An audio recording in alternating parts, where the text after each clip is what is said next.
अस्सलाम वालेकुम, मैं अहमदाद सुमरो। इमरान खान सरकार जब से आई है तब से किसी ना किसी बहाने से पार्लियामेंट को काम करने से रोका जा रहा है। अब नई कार्रवाई हुई है पार्लियामेंट को रोकने की। इलेक्शन इस्लाहात जैसे हसास मामले पर तहरीक इंसाफ की हुकूमत, तहरीक इंसाफ के वज़रा इमरान खान बार बार आपको ये कहते सुनाई देंगे, दिखाई देंगे कि हम तो चाहते हैं कि इलेक्शन इस्लाहात हों मगर अपोजिशन नहीं चाहती। अब नई कार्रवाई ये हुई है कि चेयरमैन सेनेट ने पार्लियामेंट्री अफेयर्स कमेटी बराए सेनेट को काम करने से रोक दिया है एक तरह से।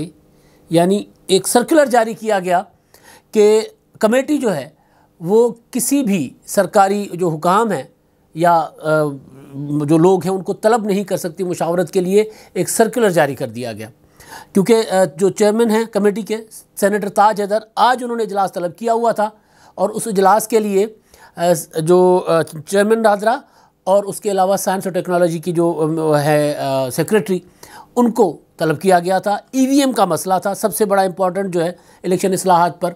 ईवीएम के मसले पे कि ब्रीफिंग लें, क्या हो रहा है उसमें, किस तरह होता है। तलब करना मैं गलत लफ्ज़ इस्तेमाल कर रहा हूँ। ये इनको बुलाया जाता है बतौर गेस्ट कि आएँ हमें ब्रीफ करें। तलब करना होता है अगर किसी ने कानून की खिलाफ वर्जी की हो, किसी के खिलाफ कार्रवाई मकसूद हो तो उसको तलब करना कहते हो। जो मैं माजरत कर चाहता हूँ, इनवाइट किया गया था, मदऊ किया गया था इनको, लेकिन सेनेट सेक्रेटेरिएट ने बताया कि जी नहीं, आप नहीं बुला सकते क्योंकि 26 जुलाई को चेयरमैन सेनेट ने एक सर्कुलर जारी किया था कि नहीं बुलाया जा सकता अरकान को उनकी मर्ज़ी, रजामंदी, पेशगी, इजाज़त लिए बग़ैर। तो पार्लियामेंट की जो कमेटियाँ होती हैं वो तो बता दें पार्लियामेंट करती ही काम इन कमेटियों के ज़रिए है। अगर वो पार्लियामेंट की कमेटियाँ पूछती फिरें कि सरकार आपने आना है, सरकार फ़िलहाल को बुलाना है, सरकार आपकी मर्ज़ी, आपकी सेहत पे गिरां तो नहीं गुजरेगा, आपको बुलाया जा सकता है, आपको नहीं बुलाया जा सकता, आप कब दस्तयाब होंगे, तो फिर तो पार्लियामेंट का काम ख़त्म हो गया। फिर पार्लियामेंट को ताले लगा देने चाहिए। तो ये हुआ।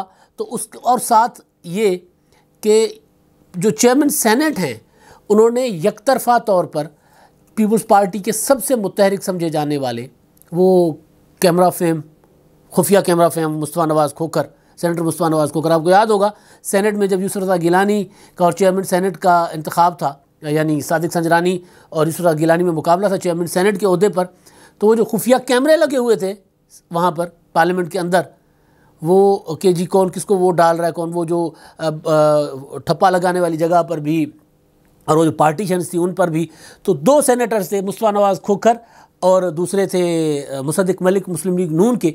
शेरी रहमान ने उनको कहा था कि ज़रा चक्कर लगा ले, ज़रा देखिए कुछ यहाँ पर कोई खुफिया वारदात तो नहीं है, क्योंकि मेरी इतला थी कि किसी ने मुखबरी कर दी थी। तो बहरहाल वो उन्होंने जाकर वो पकड़ी थी, खुफिया कैमरे पकड़े थे, बड़ा स्कैंडल बना था, लेकिन यहाँ स्कैंडल उसकी तहकीकात भी नहीं हो रही। तो खैर वो वाले मुस्तफ़ा नवाज़ खोखर साहब जो हैं उनकी रुकनीत खुद ब खुद ख़त्म। इस चेयरमैन सेनेट ने नोटिफिकेशन जारी कर दिया कि अब मेंबर नहीं रहे।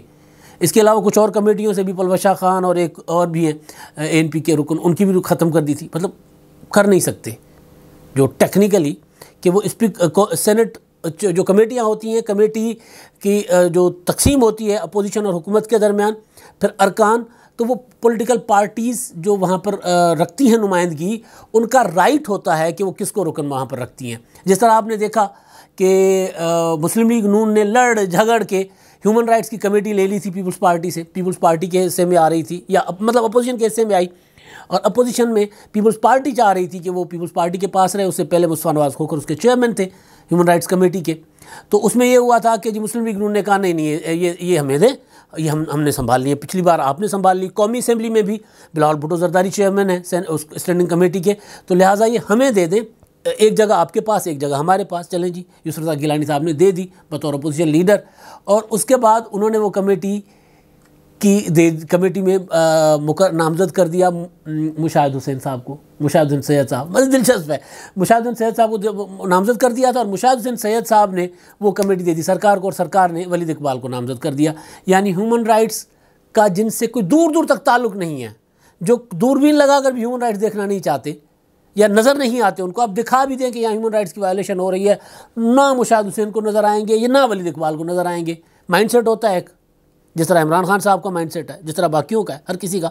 इमरान खान साहब का वुमेन राइट्स के हवाले से मैं बात कर रहा हूँ। तो खैर वो कमेटी का अख्तियार, कमेटी बनने के बाद अख्तियार होता है पॉलिटिकल पार्टी का कि अपने किस मेंबर को वहाँ पर वो कमेटी का मेंबर बनाते हैं। तो बहरहाल मुस्तफ़ा नवाज़ खोखर को उन्होंने वहाँ से हटा दिया और फिर आज बहाल भी कर दिया। जो आज की खबर है वो ये कि आज फिर बहाल भी कर दिया गया। अब मामला है, वापस आते हैं उस कमेटी के को काम से रोकने का। जो मैं कह रहा हूँ, जो मैंने, ये मेरा उसकी तशरीह है, मैं कर रहा हूँ कि जब कमेटी किसी को बुला नहीं सकेगी।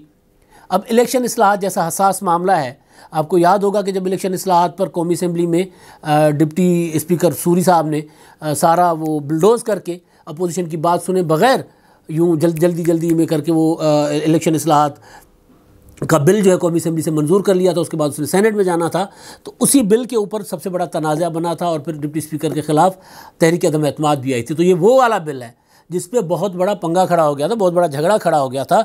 तो उस बिल पर सेनेट की कायमा कमेटी गौर विचार कर रही है, उसका फ़ायदे नुकसानात, उसमें तरमीम, उसमें एडिशंस। ज़ाहिर कमेटी का होता ही है, ये कमेटी देखती है चीज़ें यार क्या काबिल अमल हैं, किसको निकाल कर क्या शामिल किया जा सकता है। तजावीज़ वो अपनी देती है, फिर तजावीज़ के बाद वो फ़ाइनल होके और उसके बाद उसकी मंजूरी दी जाती है।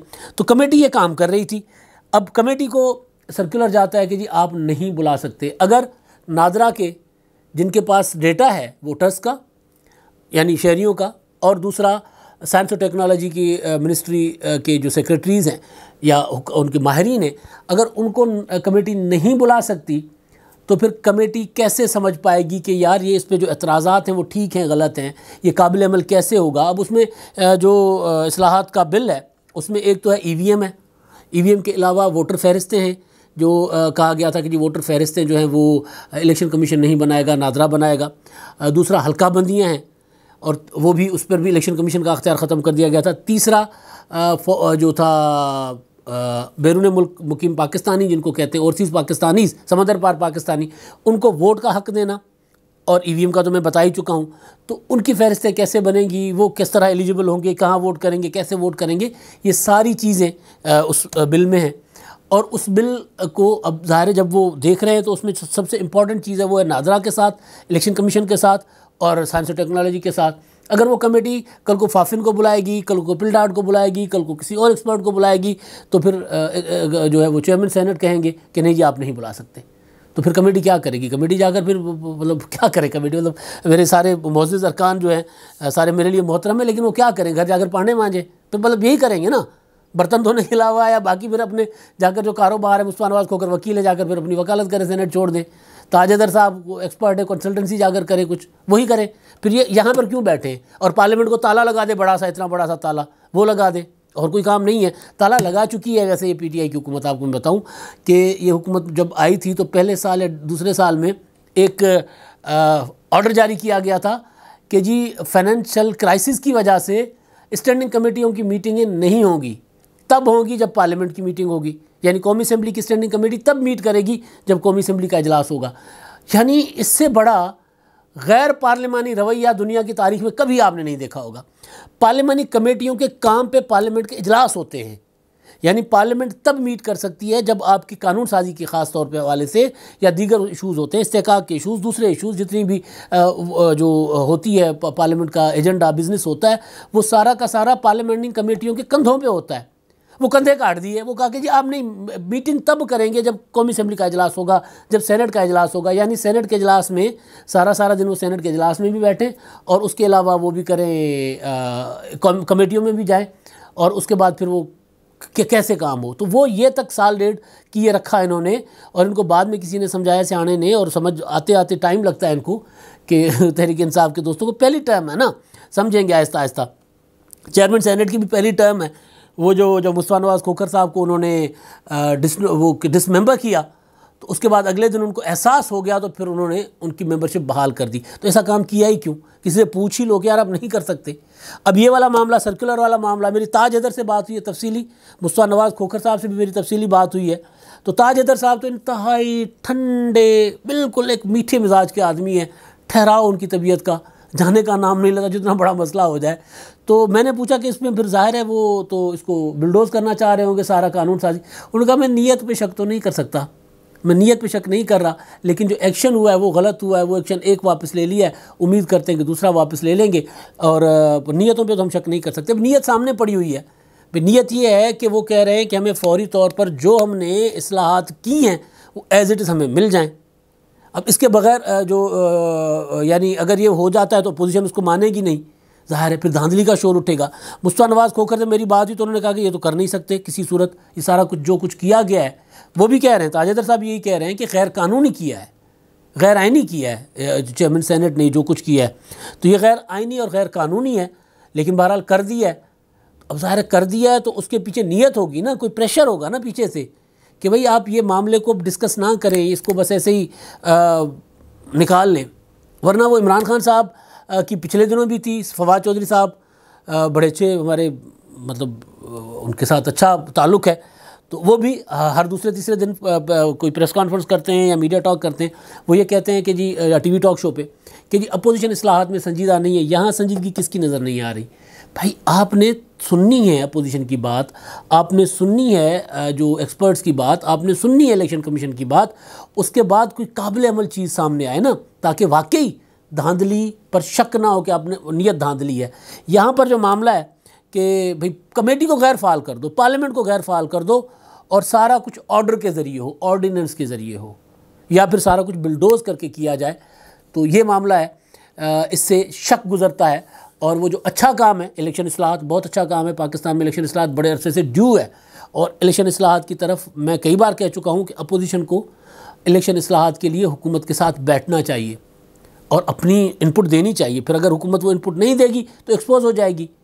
अगर आप नहीं बैठेंगे तो इस्लाहात तो होनी है, तो किसी वो कर लेंगे, हुकूमत खुद कर लेगी, यकतरफ़ा कर लेगी। तो यकतरफ़ा इस्लाहात से बेहतर है कि बैठकर इनपुट दें, और आपका इनपुट काम आ जाता है तो इसमें अच्छा ही होगी, अच्छा होगा, अच्छा नतीजा निकलेगा।